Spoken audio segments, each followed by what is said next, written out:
Okay, a little late to the game here. We have a John Deere 250 excavator, and we are changing the, already changed the cab filter. We are changing the air filters to put new ones. This is the old one that came out. The old interior one isn't too bad, but that one right there's got to go. So here's the new one. This cover right here basically twists off and fits in there. So what we're going to do, take this one, we're going to shove it in that center. Can you see that center hole right there? That little rubber donut kind of fits in there and holds it tight.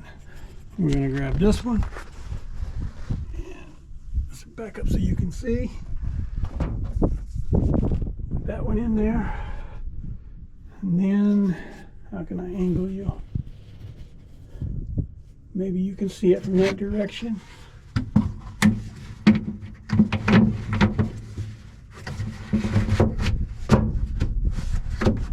Just a little twist and it locks. This piece locks right in, and that is your air breather. And then this one I put back in the little baggie so the dust doesn't go everywhere. Put in the box, and it goes back to the trash place. So we're closed with that. That's how you change the air filter on a John Deere 250 G excavator. And let me show you what I already replaced this one, but the cab air filter looks pretty bad. It goes in right behind the seat. These two clips basically slide in the box. These two clips right here, and then your push button release is this one on the side. So basically all you have to do is push in on this, pull it out of the box.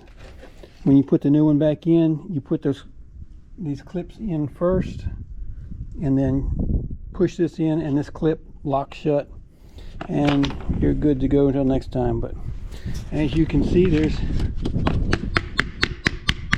a little dirt in there. Maybe why my air conditioner doesn't like working. But y'all click like and subscribe.